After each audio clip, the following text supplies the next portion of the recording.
it's Alyssa. Welcome back to my kitchen for week 23 of our CSA box from Flocktown Farm. You can see I'm in the middle of another batch of big meal prep with all of the veggies from this week. What did I get? I had the, what do they call it? The winter squash, I don't even remember what we call it. The winter squash that's in my air fryer right now. It's just baking on 350 for the recipe that we're going to do today. I have my celery root over here, the celeriac. So if you don't know what that is and you're looking for recipes, celery root, same thing. I think I got some sweet potatoes. What else did I get? Beets. I have really been into the beets. I was fine with beets before the boxes, but now that we've been getting them so frequently, I actually love them. I usually just do a plain roast on them and toss them into a salad over all of the salad greens that have been coming the previous weeks. Shallots, I got lots of shallots this week, which is great. I always talk about saving them, keeping them in the freezer. Remember a couple weeks ago when I didn't have any shallots and I needed them? So now I'm all refilled. I forget what else I got. Mostly I'm excited about this squash because it was big enough that I cut it into quarters. I'll use 2 of the quarters or 1/2 for the recipe today, and the rest I will be able to save for my meal prep for the rest of the week. After I cook these up, I'm gonna just cook what I always do. I do some plain chicken. That way, throughout the rest of the week, I can add some sauce, some of the vegetables, things like the cauliflower that I roasted from last week. I always toss with the chicken and some kind of sauce. So easy. So I'll show you what some of the recipes are that I picked this week for whatever you have in your box that might be helpful. This first cookbook is the Vegetable Butcher by Cara Mangini. I can't remember if I've done, there have been a couple of vegetable cookbooks that I have featured before on our videos, and I can't remember if I've done this one or the vegetable literacy one before. We do have a nice section of cookbooks in the cookbook section that are really just about how to use vegetables. I know I did the root to stalk one, that one was really good. These have a great, again, I always tell you, just look at the index and you will find what you are looking for, hopefully. So you can see in the index, there are so many different vegetables, and I think this is one of the ones, it's kind of organized by section. There's a section on eggplant, a section on garlic, there is a section on summer squash and winter squash, and so on and so forth. So, I picked this recipe because it's very unique. It's a spiced winter squash with goat cheese cheesecake. So I kind of couldn't figure that out, how that would work, but it actually makes sense. They use a red curry squash. They talk about in this section about different kinds of winter squash. This particular kind of autumn squash isn't in here, but I think it's pretty similar to a butternut squash. It's also pretty similar to, it's also not in here, the honey nut squash, but it's a little bigger. So it's just a nice sweet squash. I believe the flavor is pretty similar to a butternut, but a little sweeter. For turnips, I know some people got turnips in their box this week, a Miso Butter Turnips, and it also includes what to do with their greens for this. So it's turnips with their greens, you separate them. Mirin, white miso, steamed white rice for serving, some butter, so it's just a nice, is it like a braise or just like a pan roasted turnips. This recipe really does highlight the greens. I don't know if they've been coming with the greens lately or not. I can't really remember. But if they do, it says if your turnips came without greens, use spinach or mustard greens. We've been getting a lot of other kinds of greens, and you can do that. Like last week I got a really big bag of spinach. That would be perfect for this recipe. Again, we've been doing a lot of spinach, and you're looking for something unique, and you also have turnips. If you don't have the greens, you can put them in this dish. Also in the index, there is, I believe, the celery root. So it tells you how to cut and prep your celery root. You can do a pureed celery root with walnut oil, so a little different. And then this one that I thought sounded really great, raw celery root with apple salad and Dijon dressing. So you're gonna cut it peel it, trim it. A lot of times when I see celery root used, or the times that I've used it in the past, I'm still not sure what I'm gonna do with this one right now. I'm probably gonna do a puree mash. You chop it into matchsticks like you're doing a slaw, like a coleslaw. You can kind of use it in a lot of those applications, like a broccoli slaw, a celery root slaw, same thing. Those tiny little matchsticks, you can use it in fresh applications like that. So this is one of those instances. So you do matchsticks, or grate it on a large whole box grater.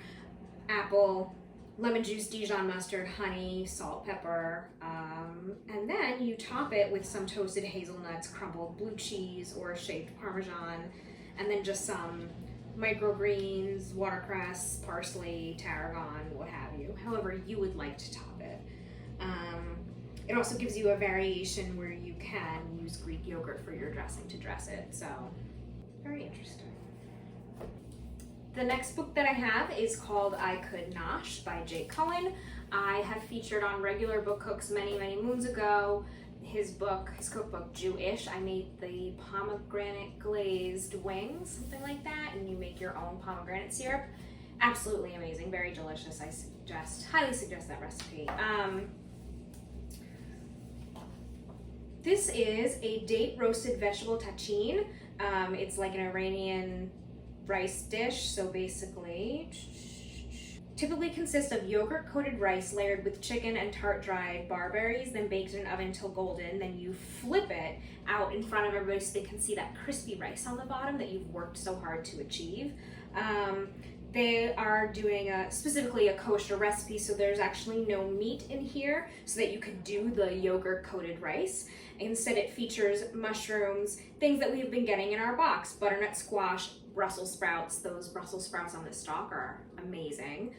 Cauliflower, and then just a variety of spices and things, and then date syrup to go with it. I'll show you what it looks like because that brown crispy rice is so cool. For your celery root, again, trying to give you lots of options with celery root. Don't be afraid of the celery root in your box or in the store. You don't need to switch it out if it's in your box. This is a schnitzel challah sandwich with a celery root remoulade. So, you know how I was talking about before, like a slaw? That's what that is, the remoulade, but it has celery root, mayonnaise, lemon juice, parsley, tarragon, capers, Dijon sugar, kosher salt, black pepper, and then it's just on your schnitzel sandwich. But the sandwich is housed between slices of challah, which is absolutely amazing. I love challah. Okay, and the last one that I have for this box, I almost made this and then I realized I didn't get the turnips this week, but I did see that they were in the store this week. This is a beet and turnip caprese, so we're gonna blend with some of my Italian heritage. So the caprese part of it is there's this beautiful hunk of burrata right in the center there. So it's, I guess we would call this like a braised, or like a boiled, they're like boiled. You boil your beets and turnips together until they're nice and soft. Then you slice them, you fan them out. There are some green onion scallions in here. Your burrata, of course, goes right in the center, Kalamata olives, and then it's just topped with just a squeeze of fresh orange juice, which I think sounds really good. It's a little sweet, a little acidic, very nice. Even though I didn't get turnips, I might actually do that with just the beets. It sounds quite lovely. Okay, like I said, the last cookbook that I have, this is called Vegetable Literacy. This is like a big encyclopedia of vegetables, and you can see right on the front, those are those garlic scapes that we got, remember, right at the beginning of the box. So this is by Deborah Madison. And just like the Vegetable Butcher, these are kind of put together in sections. So, right, this section is the cabbage family, and one of the subsections is kale. I know a lot of people have been getting a lot of kale. Talks about the different types of varieties, and then it goes into, they call it kitchen wisdom, some preparation tips, some good companions. Kale, great. Garlic goes great with kale. Lemon, vinegar, red pepper flakes, potatoes, beans. So this is actually a great, if you really want to get more into cooking, you want to know what to pair with your vegetables, this is a great cookbook for you because it will just kind of make you, you know, vegetable literacy. It'll make you more kitchen literate. So you'll remember, oh, I remember, okay, I have kale. I know that garlic and lemon go really well with it. What can I do? And you can come up with recipes on your own that way because you've become a little more vegetable literate.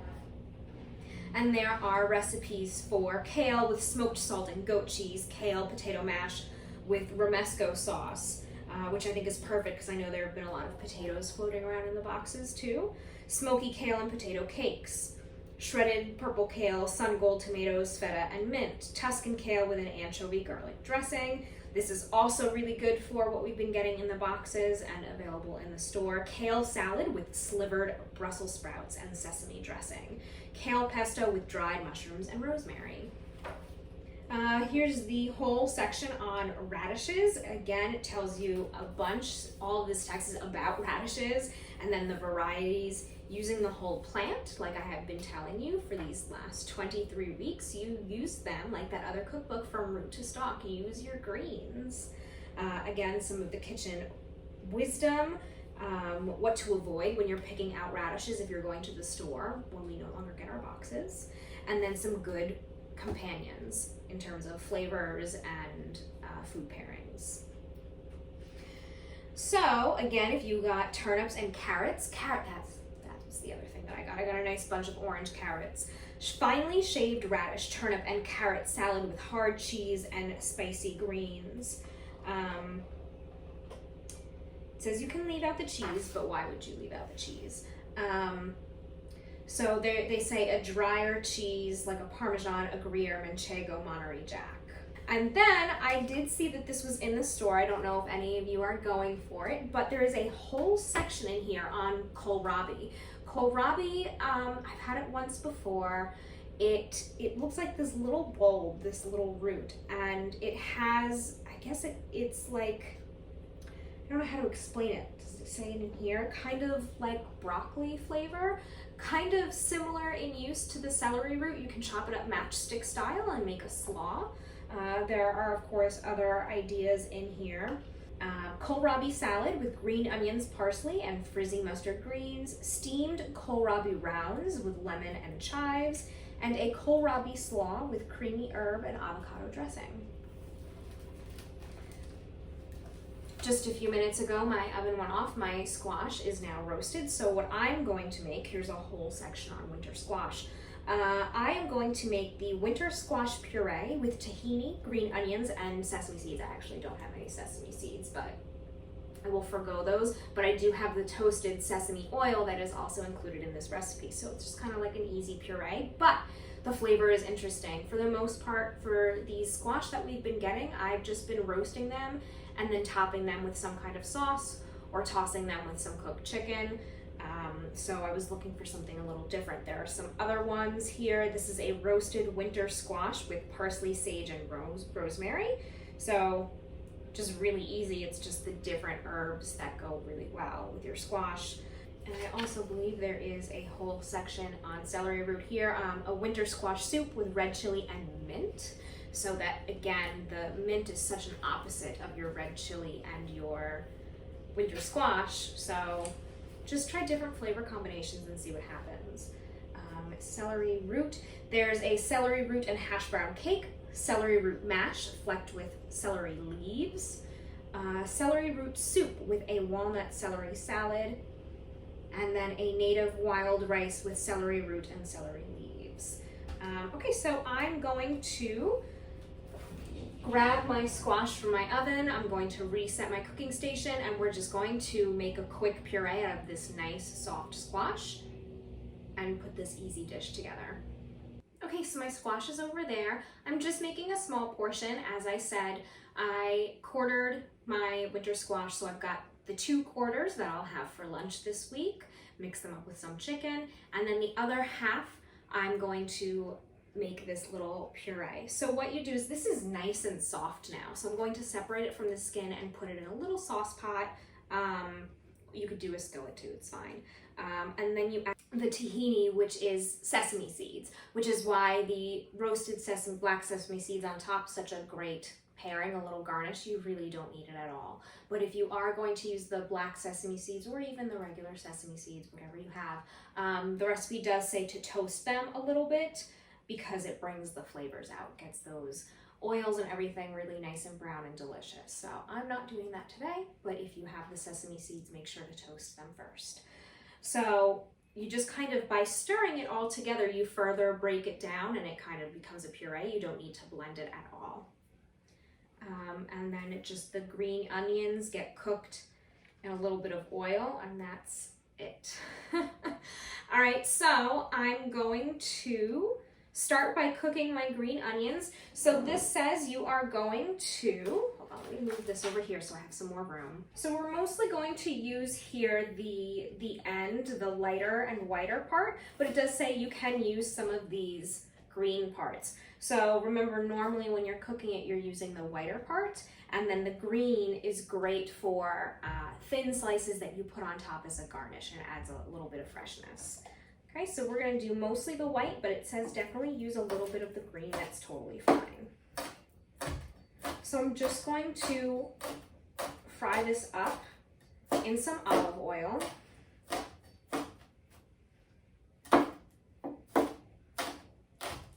It says until it wilts, so I mean this isn't really very leafy, so I don't know about the term wilting, but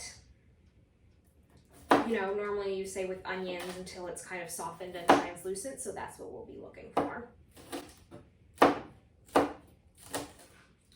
I'll do just a couple of pieces of that nice light top. I'll save the rest of this for maybe I'll make an omelet tomorrow morning.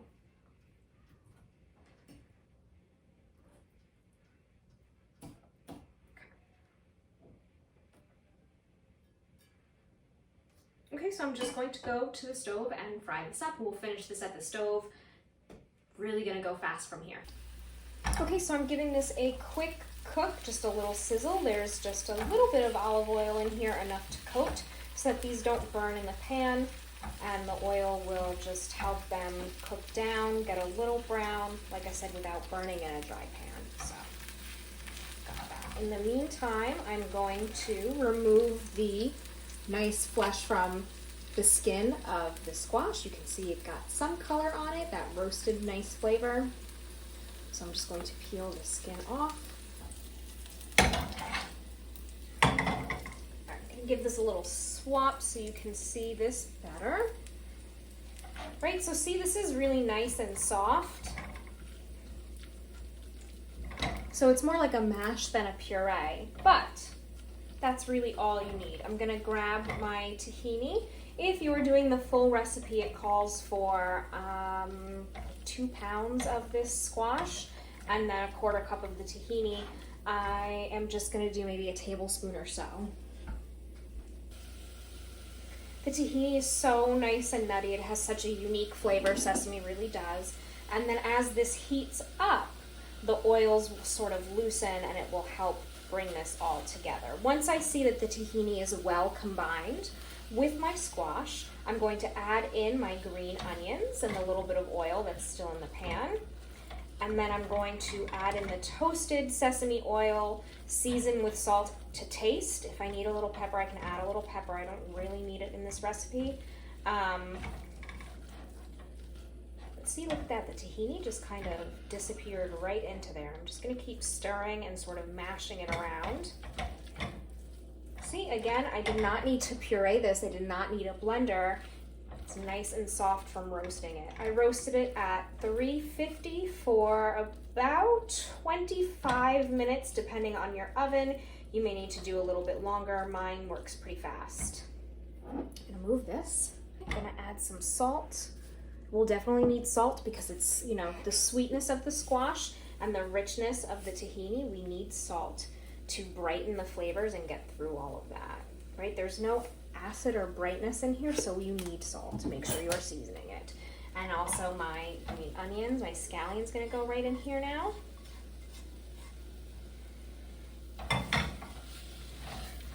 Make sure this is all well combined.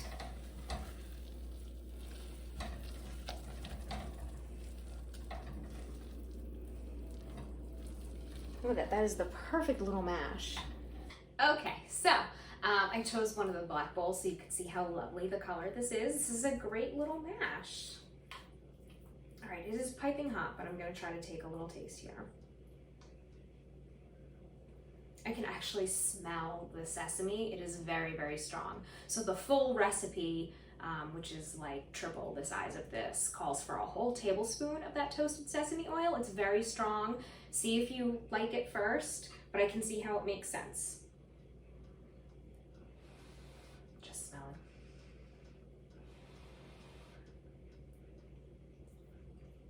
It's so good. I love that a squash, a winter squash, is so creamy on its own. You don't need things like if we were doing mashed potatoes. You need the cream, you need the butter, you need the sour cream. This is creamy in flavor and texture enough on its own. The tahini adds another layer. The salt, you need the salt to cut through it because you need to be able to taste the flavors, and you need a little bit of like the levity that salt brings. And the green onion just adds some complexity. This is delicious. And it's super healthy because it's just vegetables and tahini. And it's, like I said, it's so creamy. So if you, like me, can't really eat a lot of dairy and you're missing something like a really good creamy mash, this will hit the spot without having to use all of that dairy. And tahini, you know, you keep it in the fridge, you keep it at the right temperature, you keep it sealed, it'll last you a long time. And you can use it in lots of different applications. And like I said, I love that this isn't pureed in a blender because there's still some chunks of the squash in here. The texture is nice. But also it's one less thing for me to have to clean tonight. Because like I said, as you can see, a lot of meal prep going on tonight. All right, well, that's it for me for this week. I'm going to go have my dinner. It is very dark out now that we have changed clocks, so for me, this is very, very comforting. Now we're in it. We're in the dark days of fall. We're gonna get to winter soon. This is a really comforting dish with our winter squash, so I hope you enjoy it. All right, everyone, see you next time.